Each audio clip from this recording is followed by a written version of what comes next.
IPL 2025-এর debut হয়ে গেল এবং প্রথম ম্যাচ হয়ে গেল এবং প্রথম ম্যাচেই অনেক কিছু দেখে ফেললাম, যেখানে রাহানে 2.4 দেখে ফেললাম এবং এরই সঙ্গে বলা যায় কাটা ঘায়ে নুনের ছিটা দিল ফিল সল্ট।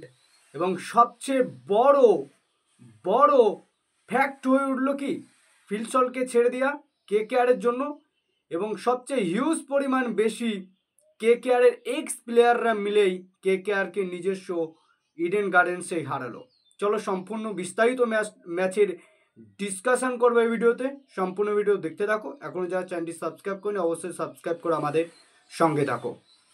যেখানে প্রথমে টসের কথা বললে, যেখানে তোমার নতুন ক্যাপ্টেন রয়্যাল চ্যালেঞ্জার ব্যাঙ্গালোরের এবং কেকেআরেরও নতুন ক্যাপ্টেন, কারণ চ্যাম্পিয়ন ক্যাপ্টেন বেরিয়ে গেছে, সেই জায়গায় রাজিনকে রাহানে এবং অপরদিকে তোমার দেবদূত পাটিকেল। সেখানে টসে জিতে আরসিবি তারা বল ফার্স্ট নিয়েছে এবং কেকেআর ব্যাট করেছিল এবং কেকেআরে প্রথম 3 ওভারে যেরকম শুরুটা হয়েছিল 3 ওভারে 9 রান এবং ইম্পর্টেন্ট একটা উইকেট পড়ে গেছিল কুইন্ডিক ডিককের এবং কুইন্ডিক ডিকক 5 রান করে প্যাভিলিয়নে ফিরে যায়। এবং তারপরে 3 ওভারে যখন 9 রান ছিল তখনই আমরা বুঝতে পারলাম যে হয়তো ফার্স্ট ব্যাটিংয়ে যারা করছে তাদের জন্য রান হবে না, কিন্তু রাজিনকে রাহানের কাঁধে কেন দায়িত্বটা দিয়েছে ম্যানেজমেন্ট আরও একবার সেটা রাজিনকে রাহানে এসে বুঝিয়ে দিল। আমরা তো প্রথমে রাজিনকে রাহানের 2.3 দেখছিলাম এবং লাস্টের দিকে রাজিনকে রাহানে দেখালো 2.4, তার রোলটা কতটা ইম্পর্টেন্ট এবং তাকে কেন দায়িত্ব দিয়েছে। আর এটা আমরা কোন রাজিনকে রাহানেকে দেখছি, সত্যি একটা কল্পনা করার জায়গা ছিল, কারণ যেরকম তিনি ব্যাটিং করেছে একদম ক্যাপ্টেন নক ইনিংস খেলেছে, 31 বলে 56 রান করেছে, যেটা তার ব্যাট থেকে আমরা দেখতেই পাই না প্রধানত। 6টা 4, 4টে 6, দারুণ ব্যাটিং করেছে রাজিনকে রাহানে, বলতেই হবে অনবদ্য ব্যাটিং করেছে। এবং এর সঙ্গে সুনীল নারিন যে আগের বছর যেখানে শুরু করেছিল সেখান থেকেই যেখানে শেষ করেছিল সেখান থেকেই আর একবার শুরু করলো এবছর রাজিনকে রাহানের সঙ্গে। সে একটা দুর্দান্ত ইনিংস খেললো 25 বলে 44 রানের এবং এই জুটিটার নিষ্পত্তি ঘটল। তারপরে একা হাতে কোনাল পান্ডিয়া মনে হয় সম্পূর্ণ দায়িত্বটা নিয়ে নিল আরসিবির দিকে ম্যাচটা নিয়ে নেওয়ার জন্য। কেন বলছি, কারণ পুরো মিডিল অর্ডার ব্যাটারটাকে ধস নামিয়ে দিল।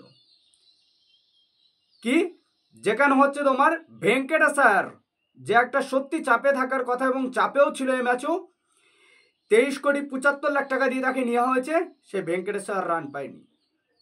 এবং তারপরে নতুন প্লেয়ার রঘু রাজবংশী, যে বলা যায় নীতিশ রানার জায়গায় খেলছে, নীতিশ রানাকে যেহেতু ছেড়ে দেওয়া হয়েছে, সে 22 বলে 26 রান 32 রান করে। টিমের জন্য খুব একটা বড় কিছু করতে পারেনি, ফার্স্ট টাইম খেলছে বলা যায়, এরকম পজিশনে নামছে, এর আগে 1 ডাউনে নেমেছে, এবার এখন সে 4 নম্বরে নামছে, কখনো 5 নম্বরে, ফার্স্ট ম্যাচ হলো সবে। এবং তারপরে কে আসে, রিঙ্কু সিং, সে রিঙ্কু সিংও কিছু করতে পারলো না, সেও আর একবার ব্যর্থ। এবং তারপরে আসলো রাসেল, অর্থাৎ রাসেল মাসেল পাওয়ার, যে এসে খুব অনবদ্য একটা স্ট্রোক দিয়ে বাউন্ডারি শুরু করলো এবং বাউন্ডারি মারার পরই আমি কেন বলছিলাম যে নাইক তারকার এক্স প্লেয়ারগুলোই তারাই হয়তো কেকেআরকে হারানোর দায়িত্বটা নিয়েছে ভীষণভাবে।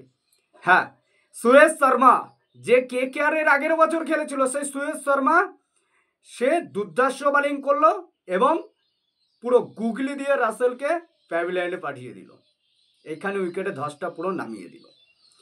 এবং শেষ বেশ আরসি, যেখানে হচ্ছে কেকেআরের বলা যায় 10 ওভারে 107 থেকে 109 স্কোর চলে গেছিল একটা উইকেট হারিয়ে, এবং তারপরে কেকেআরের স্কোর ঠিকঠাকই ছিল 13 ওভারে 130, সেখান থেকে লাস্ট 7 ওভারে রান গিয়ে দাঁড়িয়েছে 174, 175 টার্গেট দিয়েছিল। ভাবা যায়, এই রানটা ভাবা যায়, কারণ যেরকমভাবে রাজিনকে রাহানে এবং সুনীল নারিন ব্যাট করছিল সেই জায়গাটাকে একটা মঞ্চ তৈরি করে দিয়ে গেছিল এবং সেই মঞ্চটাকে বড়তে কনভার্ট করার দায়িত্ব ছিল ভেঙ্কটেশ্বর, রিঙ্কু সিং, সুনীল রাসেল এবং এরই সঙ্গে রমদীপ সিং। তারা কি করলো, সম্পূর্ণভাবে ব্যর্থ, অর্থাৎ পুরো মিডল অর্ডারকে একাদশ নামিয়ে দিল কোনাল পান্ডিয়া এবং তার সঙ্গে সুরেশ শর্মা। দারুণ বোলিং আরসিবির, অনেক দিন পর এরকম একটা বোলিং স্পেল আরসিবির জন্য দেখা গেল। তাদের বোলিং লাইনে কথা বলে কুনাল পান্ডিয়া 4 ওভারে 29 রান দিয়ে তিনটি ইম্পর্টেন্ট উইকেট তুলে নিয়েছে এবং সুরেশ শর্মা সে একটু উইকেট তুলে নিয়েছে 4টি, এবং বাকি লিভিংস্টন সে 2 ওভার বল করে 14 রান দিয়েছে, অনবদ্য একটা বোলিং করেছে এবং বাকি বলাররাও ভাগযোগ করে পেয়ে গেছে, অর্থাৎ কেকেআরকে দায়িত্ব নিয়েই হারিয়েছে। কেন বলছি এবার দেখো। এবং রয়্যাল চ্যালেঞ্জার ব্যাঙ্গালোর তারা ব্যাট করতে নামলো, ব্যাটিং এটা মানে বললাম তো যে কেকেআর কত বড় যে ভুল করেছে, ফিল সল্টকে ছেড়ে দিয়ে তার একটা জবাব দিল ফিল সল্ট, কারণ এই মাঠটাকে সে একদম কাটায় চেনে এবং সেই জায়গায় দাঁড়িয়ে 6 ওভার শেষে আরসিবি পার প্লেতে স্কোর 80, ম্যাচে তো শেষ করে দিয়েছে ফিল সল্ট, একা শেষ করে দিয়েছে 31 বলে 56 রান ফিল সল্ট। এবং অপরদিকে বিরাট কোহলি তার সঙ্গে ছিল, যে আমরা জানি একদম চেস মাস্টার, মাঠের রাজা, এবং এই ম্যাচে বিরাট কোহলি সে হচ্ছে তোমার 1000 রান তার পূর্ণ করলো এবং এরই সঙ্গে কেকেআরের সঙ্গে 1000 রান পূর্ণ করলো এবং এরই সঙ্গে প্রথম ক্যাপ্টেন হিসাবে ডেবিউ করলো তোমার কেকেআর টিমে রাজিনকে রাহানে, এবং জংশন যে হচ্ছে কেকেআর টিমে খেলছে সেও হচ্ছে তোমার এই ম্যাচে ডেবিউ করলো কেকেআর টিমে, এবং কুইন্ডি ডিকক সেও হচ্ছে তোমার শুরু করলো, এবং ড্রয়েন বাবো সেও হচ্ছে প্রথম মেন্টর হিসাবে মানে স্টার্ট করলো কেকেআরের সঙ্গে জার্নি। এবং যেটা কথা বলছিলাম আরসিবির ব্যাটিং লাইন আপ নিয়ে, ফিল সল্ট একা শেষ করে দিয়ে গেল 31 বলে 56 করে, ফিল সল্ট চলে গেল, তারপরেও কিছু বাকি ছিল এখনো হয়তো। বিরাট কোহলি 34 বলে 59, নট আউট, যেহেতু চেস মাস্টার তাকে তো মানতেই হবে।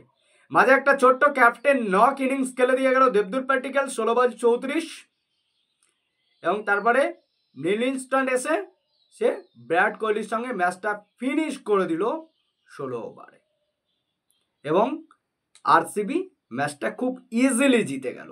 এবার যদি কেকেআর এর বোলিং লাইনের পারফরমেন্সের কথা বলি, যেখানে হচ্ছে দুর্ধর্ষ বল করেছে সুনীল নারিন অফ স্পিনার, যে হচ্ছে 4 ওভার বল করে 27 রান দিয়ে মাত্র একটু উইকেট নিয়েছে, এবং অপর দিকে বরুণ চক্রবর্তী, সত্যি বরুণ চক্রবর্তীর জন্য আমার খারাপ লাগছে, কারণ এই পিজে নিশ্চয়ই হচ্ছে তোমার ডিউ পড়ছিল, সেই জায়গা থেকে বরুণ চক্রবর্তী ভালো স্পেল করতে পারেনি। 4 ওভার বল করে 43 রান, একটা উইকেট, এবং কোথাও যেন মনে হচ্ছে স্পেস বলারের লাইন আপটা কেকেআরের জন্য দুর্বল হয়ে গেল কি, মিচেল স্টার্ককে না রিটেন করা, অপরদিকে ওপেনিং হিসাবে ফিল সল্টকে না রিটেন করা, কুইন্ডি ডিকককে রিটেন করা, এই পয়েন্টগুলো নিশ্চয়ই ভাবাবে নেক্সট সামনের ম্যাচগুলোতে কেকেআরকে আরও সেটা দেখতে হবে।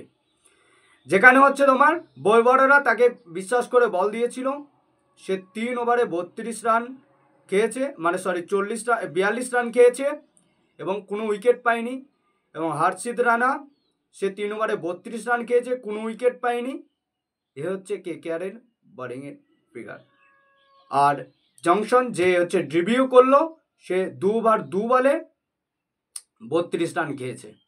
এ হচ্ছে বোলিং ফিগার কেকেআরের জন্য। প্রতিটা বলার মার খেয়েছে একমাত্র সুনীল নারিন বাদ দিয়ে। আর সবচেয়ে কাটা জায়গায় নুনের ছিটাটা কেকেআরকে দিয়ে দিল, যে আমাকে কেন ছাড়লে ফিল সল্ট, একটা জবাব দিয়ে দিল। হ্যাঁ, বাস্তবিক চ্যাম্পিয়ন টিমের জায়গাটা কিছুটা রাখা দরকার ছিল। হ্যাঁ, বেশিরভাগ প্লেয়ার রেখেছে, কিন্তু সুরেশ আয়ার চলে গেছে, ঠিক আছে, সে একটা হিউজ পরিমাণ কোনো একটা জায়গা থেকে, বললাম না থাক বিষয়টা, সে কোনো একটা জায়গা থেকে কেকেআর সঙ্গে তার মতামত হয়নি, সে চলে গেছে, ছেড়ে দিয়েছে, ঠিক আছে, কিন্তু ওপেনিং কমিউনিকেশনের জায়গাগুলো বা বোলিংয়ের জায়গাগুলো কোথাও একটু দুর্বল লাগছে কি। হ্যাঁ, স্পিনার হয়তো বেটার রয়েছে, স্পেসার হয়তো একটা রয়েছে, হর্ষিত রানা নিশ্চিন্তে ভালো বল করে, কারণ কোনো প্লেয়ারের একটা ম্যাচ দেখে তার সম্বন্ধে বলা উচিত না, বা তার সম্বন্ধে এখনই ঠিক করা উচিত না, কারণ গোটা আইপিএল সিজনটা বাকি রয়েছে, সবে একটা ম্যাচ হয়েছে 18 নম্বর আইপিএলে, এবং সেই জায়গায় দাঁড়িয়ে তোমার দেখা যাক নেক্সট ম্যাচগুলো। সত্যি কি কেকেআরের পেস বোলিং লাইন আপটা দুর্বল লাগছে? তোমাদের ওপর কোশ্চেন আমি ছেড়ে দিলাম, তোমরা তোমাদের মতামতটা জানিও। আর বাকি spinner Varun Chakravarthy, Sunil Narine next ম্যাচগুলোয় নিশ্চয় কামব্যাক করবে সে বিশ্বাস রাখি। এবং ওপেনিংয়েও কোথাও যেন মনে হচ্ছে রাজিনকে রাহানে এবং এরই সঙ্গে সুনীল নারিন আসলেই বেটার, কারণ কুইন্ডি ডিকক তার রিডেন গার্ডেন্সের রেকর্ড ভালোও ছিল না এবং সে সেভাবে ফর্মেও নেই। সেই জায়গাটিকে এক্সট্রা একটা উইকেট না হারিয়ে রাজিনকে রাহানে এবং সুনীল নারিন যদি ওপেনিং আসে আমার মনে হয় ভালো হবে। তোমাদের কি মনে হচ্ছে পার্সোনাল অবশ্যই কনভার্সেশন সেটা কমেন্ট করে তোমরা জানাবে। আর কেকেআরের নেক্সট ম্যাচের দিকে আমাদের তাকিয়ে থাকবো আমরা। আর আজকের ম্যাচ দুপুর 2টো থেকে আবার শুরু হয়ে যাচ্ছে এবং রাতে ধামাকাদার ম্যাচ রয়েছে Mumbai Indians versus Chennai super kings. সেই ম্যাচের রিভিউ নিউ আসবো আরও একবার পরের ভিডিওতে। চলো বাই। অবশ্যই ভিডিওটা ভালো লাগলে লাইক কমেন্ট শেয়ার করে আমাদের সঙ্গে থেকো। আর এটাই বলবো যে কেকেআর দেখা যাক কি করে।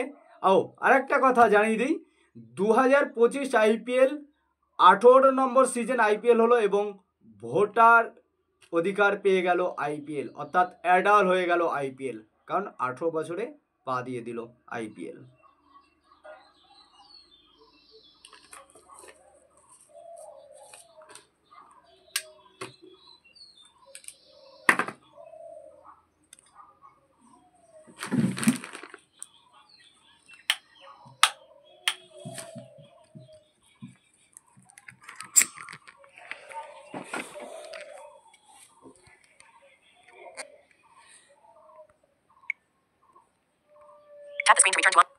Tap the screen to return to on screen recording.